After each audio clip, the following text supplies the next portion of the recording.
How to open EPUB files on PC. So hey everyone, welcome back to the channel. So first of all, you need to open a new browser tab and search for Sumatra PDF.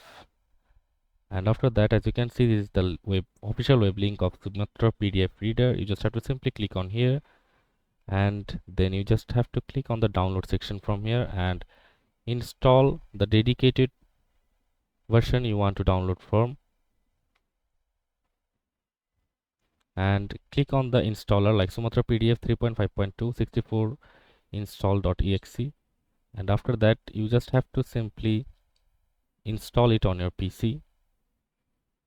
So you just have to click on the install Sumatra PDF, and after that, installation progress has been processed and start Sumatra PDF. It's installed successfully. So first of all, and then you need to go to the EPUB file you have that you can't open right now. So you just have to click on the downloads, and we have to search for the EPUB file. As you can see, this is the EPUB file, and if we double click on it, it's automatically opened on the Sumatra PDF, and we can now read it and take a look on it. So that's it for this video. That's how you can open a EPUB file on Windows PC. See you on the next video, guys.